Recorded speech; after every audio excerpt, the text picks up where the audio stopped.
Ok, bueno, muy buenos días a todos. Gracias por estar aquí en este momento. En estos próximos minutos voy a hablar acerca del crosslinking y en qué vamos.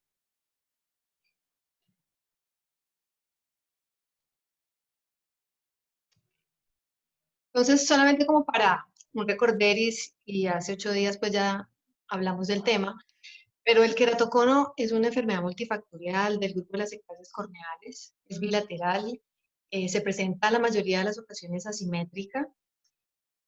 Comporta con un adelgazamiento progresivo, con un encorvamiento de la superficie anterior y posterior, con aumento de las aberraciones corneales. Esta deformidad ocasiona pues un astigmatismo irregular y por consiguiente pues lleva un deterioro de la agudeza visual. Entonces, ¿qué pasa con esta alteración biomecánica de la córnea? Pues que se va a disminuir la resistencia corneal más o menos en un 36%, o sea que la córnea de un queratocono, en algunos estudios que realizaron, pues queda con una resistencia disminuida, lo que hace pues que haya estos cambios en la geometría de la superficie corneal y por consiguiente cambios mínimos y muy pequeñitos van a generar pues unos defectos dióptricos importantes. Entonces, podemos estar claros ya que el crosslinking es realmente el único tratamiento comprobado que frena la progresión del queratocono. Además de estabilizar el cono en un 90%, pues diferentes estudios muestran resultados diferentes en cuanto a cuál es la magnitud de la mejoría refractiva. Son grupos muy heterogéneos, muchas veces los que se muestran en los estudios para uno poder tener una claridad, pero en general se acepta pues que uno puede tener una reducción del error refractivo en una dioptría y en las queratometrías se pueden aplanar alrededor de 1,5, hasta 2,5 dioptrías. Es diferente cuando estamos hablando de queratocono, cuando estamos hablando de ectasias, porque muchas veces veo unos resultados mucho mayores cuando estamos hablando de ectasias. Puede ser pues muy dispar el cambio queratométrico en las ectasias postrefractivas, me refiero, que en el queratocono, que es más bien estable en estos valores que le estoy refiriendo. La agudeza visual, en la mayoría de los estudios, realmente, si uno logra tener un paciente en un estado inicial, pues esas agudezas visuales se van a mantener, o sea que no son visiones muy malas, se van a mantener, pero no es que uno diga que con el crosslinking se vayan a recuperar muchísimas líneas de visión, aproximadamente 1 o 2 en la mayoría de los estudios. Entonces, inicialmente cuando se desarrolló esta técnica, lo que se trataba era de corregir o parar o frenar el queratocono en progresión, porque se sabe que aproximadamente 25 a 30% de estos queratoconos van a requerir la queratoplastia penetrante. Entonces, en todos los estudios en los últimos 15 o un poquito más de años, se ha considerado para los estudios tener los criterios claros de cuáles son los pacientes que están realmente en progresión de queratocono. Entonces tenemos que esta tablita que ustedes ven a la derecha, donde hablamos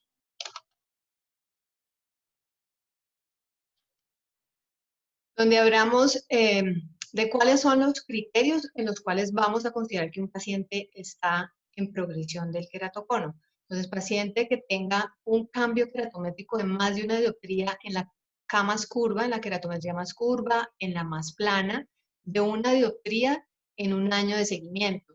O la queratometría promedio en 0,75 de la base con que uno empezó en el seguimiento de ese paciente en el año, que haya un aumento de más de una dioptría en el ápex, o sea, en la K máxima, y con respecto a la refracción en el equivalente esférico, más de 0,5 dioptrías. Cuando uno revisa todos los estudios, se encuentra que la mayoría cumplen con estos conceptos para empezar a recolectar sus pacientes, pero en muchos no son consistentes con que cumplan todas estas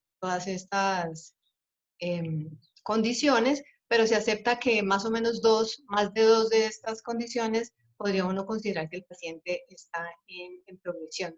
Acerca del adelgazamiento de la córnea, dice que más o menos el 2%, en algunas publicaciones aceptan como un 5%, sabiendo que como la variabilidad en las paquimetrías es grande entre una toma y otra, 2% es un poquito bajo, pero pues es algo, un punto que hay que tener también en cuenta.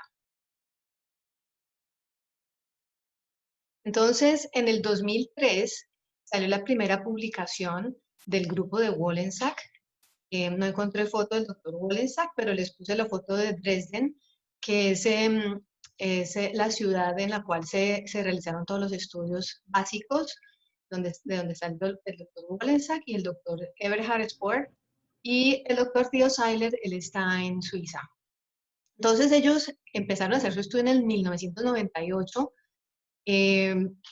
siguieron sus pacientes por 5 años y fue en el 2003 cuando salió la publicación, en donde ellos habían desarrollado este protocolo, pues haber salido de la ciudad de Dresden, pues se llama el protocolo de Dresden, es el que ustedes siempre van a encontrar en toda la literatura, el protocolo básico de cómo ellos hicieron sus estudios, y es impregnar la córnea durante 30 minutos con riboflavina al 0,1%.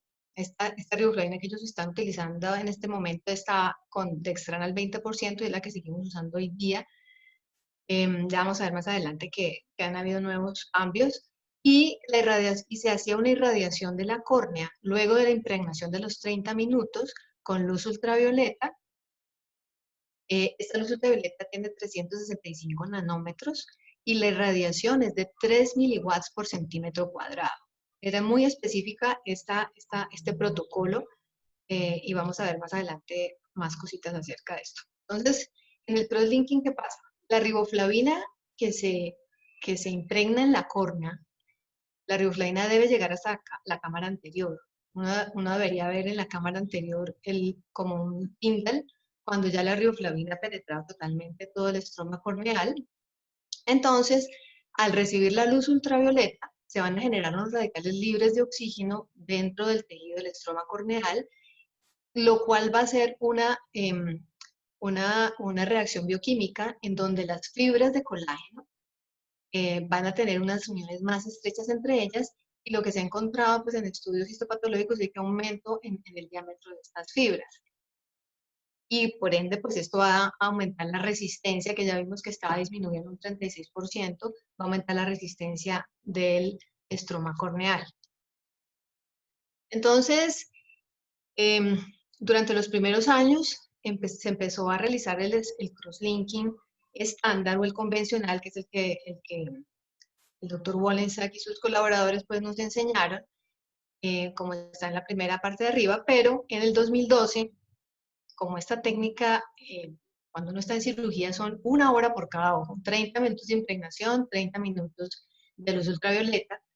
Es una técnica que duraba pues 2 horas, si se hacía un ojo y luego se hacía el siguiente ojo, 1 hora y media si uno empezaba a impregnar el ojo antes de que terminara la luz ultravioleta en el otro ojo, pero en todo caso es un procedimiento bastante largo. Entonces el doctor Canelopoulos empezó a hablar de acortar el tiempo para aumentar la afluencia.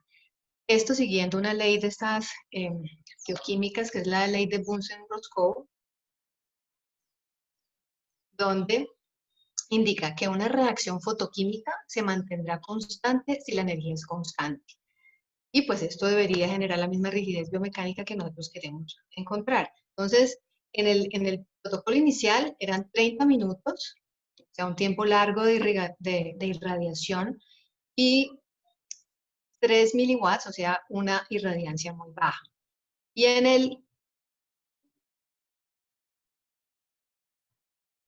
el acelerado, se llama, de aquí en adelante vamos a hablar del crosslinking acelerado, porque sería acelerar de esos 30 minutos de irradiación, sería hacer solamente en 3 minutos la irradiación y con una irradiancia mucho más alta, o sea, aumentar la potencia en miliwatts que se le va a irradiar a la córnea. Entonces, cuando hablamos de crosslinking acelerado es cuando nos salimos, disminuimos estos 30 minutos de irradiación, entonces se han desarrollado nuevas combinaciones de la riboflavina para poder impregnar mucho más rápido en el tejido y se han, pues en varios estudios, pues muestran cómo se disminuyen entre 10, 9 a 5 a 3 minutos hasta 90 segundos de impregnación, y la irradiación se ha disminuido a minutos de 9, 15, 18, diferente a los 30 minutos pues, que se venían, o a los 3 miliwatts que se venían aplicando pues, en el protocolo inicial. Entonces, todas estas irradiaciones tienen en total 5.4 joules por centímetro cuadrado. Eso es como una equivalencia. Los 5.4 joules por centímetro cuadrado son más o menos una equivalencia del tiempo por estas irradiaciones. Entonces, encontraron que había que menos tiempo de irradiación y mayor irradiancia, había menor efecto en el estroma corneal, que ya lo vamos a ver más adelante. Entonces, el doctor Jafesi en el 2012 presentó un paper, que yo lo vi cuando la primera vez que lo presentó en un NASCAR, que decía que si se hacía tan rápido esa irradiación, en la córnea, en el estroma de la córnea, debe existir oxígeno, porque pues estamos haciendo esta reacción bioquímica en la cual hay radicales libres de oxígeno, y que si se hacía tan rápido, eh, pues no iba a alcanzar a entrar la cantidad de oxígeno en el tejido para poder hacer realmente el efecto bioquímico que se necesita. Entonces se inventaron, entonces dejemos respirar como la córnea un poquito, y se hacía un minuto on, un minuto off, para poder dejar que entrara el oxígeno. Pero en el último estudio, creo este que está acá abajo, que es el de Peyman y Jafesi, ellos compararon un minuto sí, un minuto no, como era la protesta, pero se demoran 8 minutos haciendo esa irradiación más rápida. Se demoraban 8 minutos, porque la irradiación decía, bueno, si es de 4 minutos, según lo que sus cálculos hicieron, entonces sería un minuto sí, un minuto no, daban 8 minutos. Y decían que igual no funcionaba tan bien, no quedaba el estroma tan crosslinkeado, y que era mejor el de 10 minutos o 9 minutos con eh, que no era el pulsado, y que era mucho mejor para el estroma corneal no hacer el pulsado, sino hacer un acelerado, pero en 10 minutos. Entonces, en múltiples estudios se confirma que el crosslinking, que es estándar convencional, genera mucho mayor aplanamiento de la córnea, se disminuyen las queratometrías máximas, la queratometría promedio, y se encuentra mayor cantidad de estroma tratado, que ya vamos a ver adelante cómo podemos ver el estroma cuando está tratado. Y al comparar varios estudios, les traje aquí unos estudios, el del doctor Tomita, me pareció interesante el estudio porque compara Corbis y Ora. Realmente, pues, yo he sido muy escéptica porque los vemos trabajando desde hace muchísimos años. Tuvimos una vez la experiencia de tener el Ora en la clínica, en una demostración, pero le faltaba mucho porque no alcanzaba verdaderamente a discernir donde uno necesita que es que el paciente es sospechoso de queratocono, que realmente que si uno está usando un examen diagnóstico, pues uno necesita un examen donde le digan dónde están los sospechosos, porque luego pues sí te diferencia los que son queratocono o los que son normales. Igual pasa con el Corbis, aunque le han estado trabajando muchísimo y es posible que salga algo bien útil. En muchos centros lo utilizan. No sé el área donde uno necesita que es que te digan que el paciente es un verdadero sospechoso y que ojo, pero han mejorado el Corbis, como la sensibilidad pues, para detectar ese rango de pacientes ahí en el intermedio. Entonces me parece interesante ese estudio porque no hay muchos estudios que estén comparando con el ORA y el Corbis, y decían que no habían muchas diferencias entre el acelerado, porque ellos estaban trabajando con un acelerado de 3 minutos y uno estándar, pero que sí notaban que la línea de demarcación, que ya la veremos más adelante, o sea, el sitio hasta donde llegaba el crosslinking en el tejido, era mayor en el estándar. Chetty comparó 4 magnitudes, los 30 minutos, 10, 5 y 3 minutos, que es el acelerado, y definitivamente en este estudio sí muestra que cuando se hacía el crosslinking de 3 minutos no era muy profundo lo que se lograba, y que podía considerarse que podía llegar a presentar progresión los pacientes después de tratados. Entonces, ese grupo de 3 que lo tengo ahí en verdecito, realmente en ese estudio de Sheppy, que fue el que comparó todas esas medidas, es un estudio bien hecho, ellos sí decían que ese de 3 minutos no era tan eficiente como las otras irradiaciones. En Hashemi me parece interesante porque son 4 años de seguimiento. Allí decían que no encontraban diferencias significativas. Cuando uno ve los números, en los números sí se nota, por ejemplo, que en la keratometría máxima baja 1,5 dioptrías con el estándar y que con el acelerado te baja 0,80. O sea, sí hay diferencias, pero que finalmente cuando ya aplican todas estas sus cosas estadísticas, pues ya decían que no había diferencia significativa. Entonces, ¿cómo puede ver uno que tanto estroma ha sido tratado o si realmente sí tiene como un efecto el crosslinking en la córnea?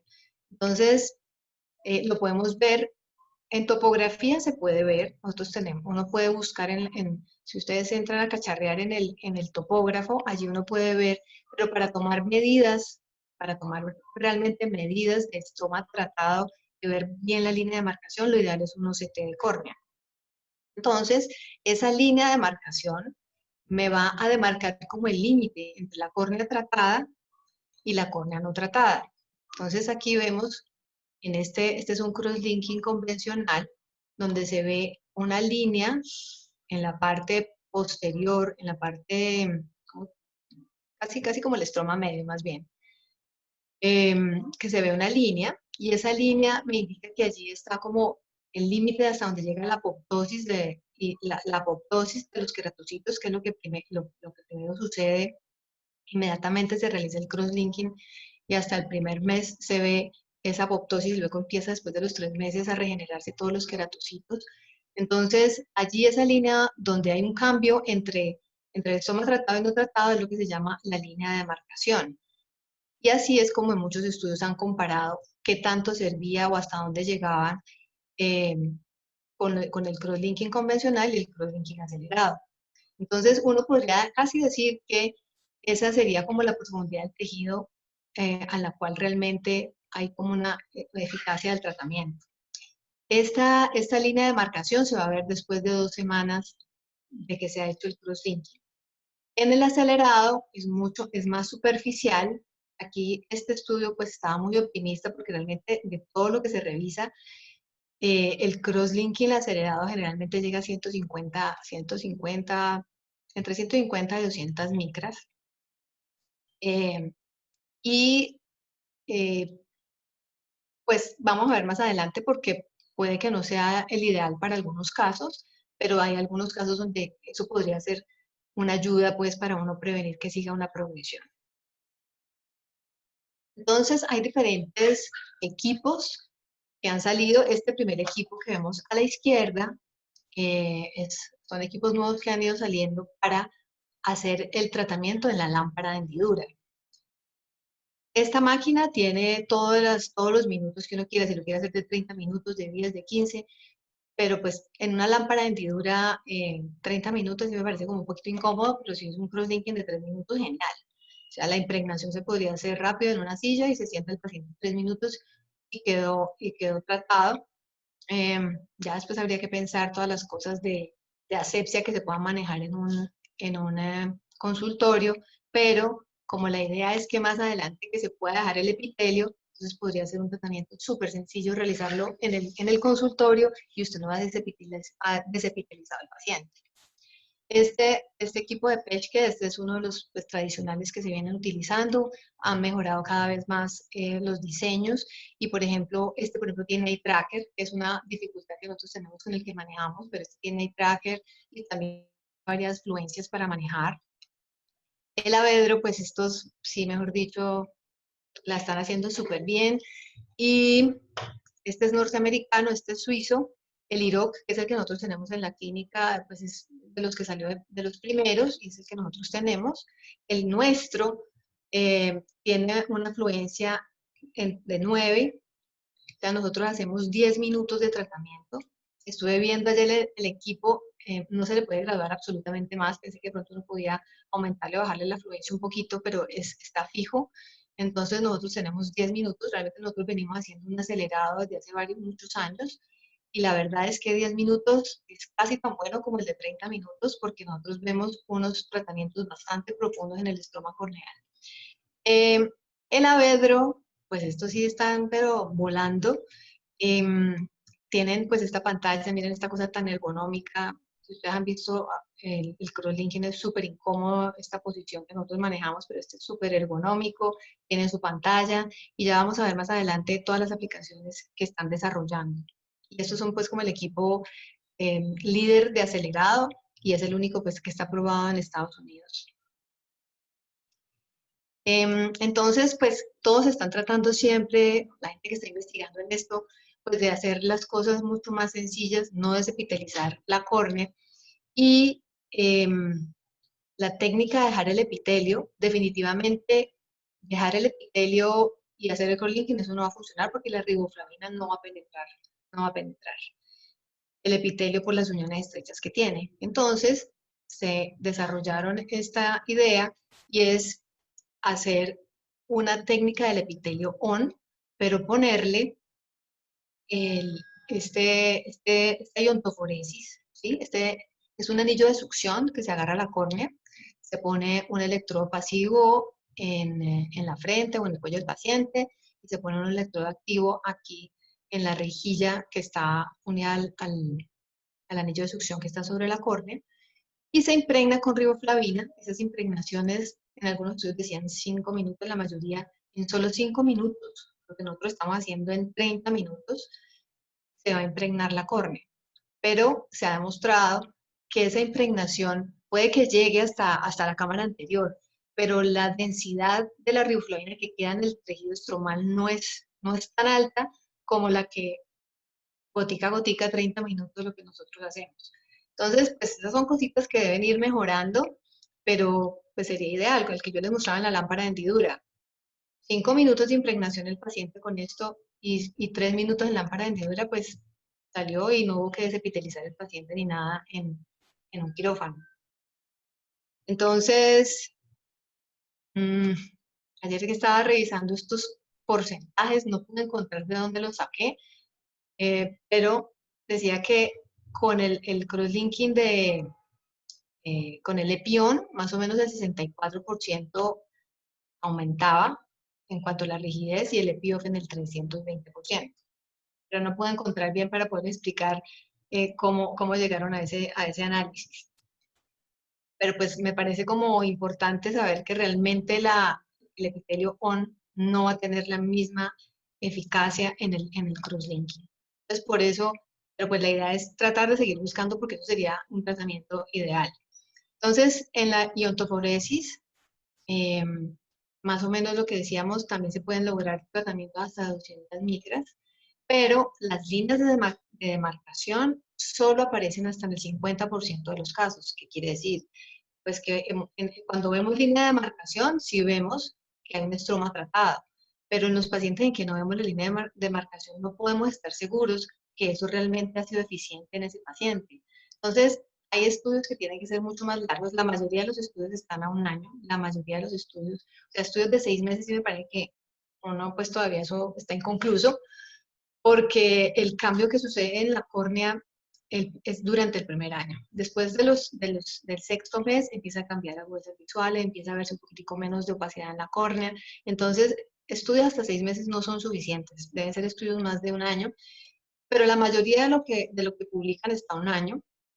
Bueno, obviamente que hay artículos hasta de 10 años de seguimiento, pero la mayoría de lo nuevo que está con iontoforesis no tienen seguimientos tan largos. Y pues no sabemos si los pacientes que no se les ve la línea de marcación, pues están en riesgo de ser una progresión del queratocono. Pero entonces, ¿en qué pacientes podría ser esto una opción? En pacientes que tengan córneas delgadas, que sabemos que no se les va a poder hacer un crosslinking un crosslinking estándar, el de 30 minutos, pero entonces una córnea delgada se podría beneficiar de no quitarle su epitelio, tener ese 50 micras, 55 micras de más que da el epitelio, y engrosar la córnea para poder impregnarla y hacerle la irradiación. Por ejemplo, problemas de comportamiento. niños muy pequeñitos, pues nerviosos o, o con alguna trisomía, como la trisomía 21, que no tendríamos que desepitalizar el paciente, o adultos en lento progreso. Eso podría ser una opción, pues que no necesitamos con el tratamiento agresivo del adolescente. Entonces, hay otras modalidades de utilidad en el crosslinking, que sería hay uno que se llama el crosslinking customizado en queratocono. Se realiza un tratamiento localizado. Lo que nosotros vemos cuando se hace el crosslinking es que hay donde está plano, se aplana más, y donde está curvo, pues se aplana. Entonces, muchas veces uno no quiere que el área plana se siga aplanando. Entonces, lo que les decía de este equipo de la Vedro es que están desarrollando pues un customized para poder hacer en el sitio donde se necesite hacer más el crosslinking con más intensidad o con menos intensidad donde no se necesite. O sea, muy probablemente en esta córnea que está tan delgada, yo no quiero hacer allí en la imagen de la izquierda abajo, no quiero hacer una irradiación tan fuerte, sino más en la periferia, un poquito más hacia la periferia, ir disminuyendo las irradiancias, pues eso sería pues una cosa súper bien organizada. Otro tratamiento es el LASIK extra, pues es que ese sí hay varias publicaciones. Se trata de la corrección visual con excimer láser y hacerle crosslinking.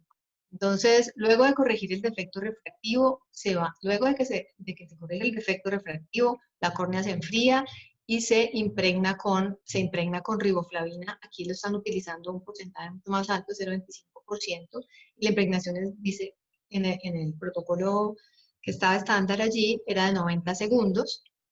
Luego se lava, el, el flap no se va a impregnar y no se va a impregnar en riboflavina, porque si se crosslinkea el flap, primero que todo, pues el flap no está haciendo realmente la fortaleza en la córnea, digamos, es el lecho que quedó, y el flap se puede encoger. Entonces, por eso no se impregna el flap con la riboflavina. Y la irradiancia es una irradiancia alta de 30 miliwatts y es por 90 segundos. Aquí, en este LASIK, está usando la mitad de los joules que se utilizan en el queratocono, y básicamente porque la idea es aumentar la resistencia, pero no inducir el cambio refractivo. Porque eso es lo que uno tiene mucha duda, es, como yo sé que las queratometrías se me van a seguir aplanando, entonces yo hago un LASIK, pero entonces se me sigue aplanando y se me vuelve hipermétrope el paciente. Entonces, con esta idea de bajar las irradiancias, entonces pues hay que estar revisando los artículos más o menos en cuánto es el resultado final de aplanamiento que se va a lograr con esto, o si sencillamente no hizo ningún cambio refractivo y solamente nos ganamos fortalecer esa córnea. Entonces aquí se ve en esta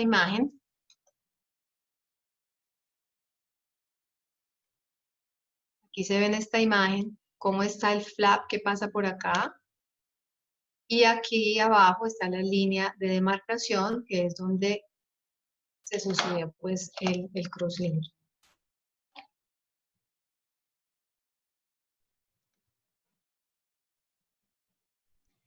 El ASLA extra. O sea, cada vez que se inventan una cosa nueva le ponen un nombre más enredado, pero básicamente se trata de un trans-PRK y un crosslinking acelerado. Este grupo tiene 5 años de seguimiento y realmente hicieron un tratamiento con el Schwinn que nosotros tenemos, un trans-PRK, y por eso le dicen así, le cambiaron el nombre. Es un trans-PRK con un crosslinking acelerado, usaron el Amagi 750 y el Avedro para hacer el acelerado, las mismas irradiancias del anterior, de la SIG extra, y trataban, eran pacientes entre menos 1,50 y menos 2,75 dioptrías. Entonces, pero ellos aquí en este estudio lo que querían ver era hacer trans-PRK y qué tanto haze, porque pues nos imaginamos un haze de 12,75 dioptrías de tratado de ser un haze bárbaro, y no usar mitomicina. Entonces ellos no usaron mitomicina y decían que al haber la apoptosis de los queratocitos, pues cuando se regenera el tejido, no iba a quedar un haze. Y definitivamente ellos confirmaron que había una estabilidad en 5 años de seguimiento que no había aparecido el haze. Está interesante, aunque no sé quién se atreva a hacer un 12.5 en este momento de miopía de tratamiento. Entonces, en Colombia, salió este año salió publicado este artículo del doctor Gustavo Tamayo. El doctor Tamayo hizo un PRK con Wavefront más crosslinking en pacientes que tenían queratocono en progresión. Ellos encontraron que había una mejoría del defecto refractivo que ustedes ven acá.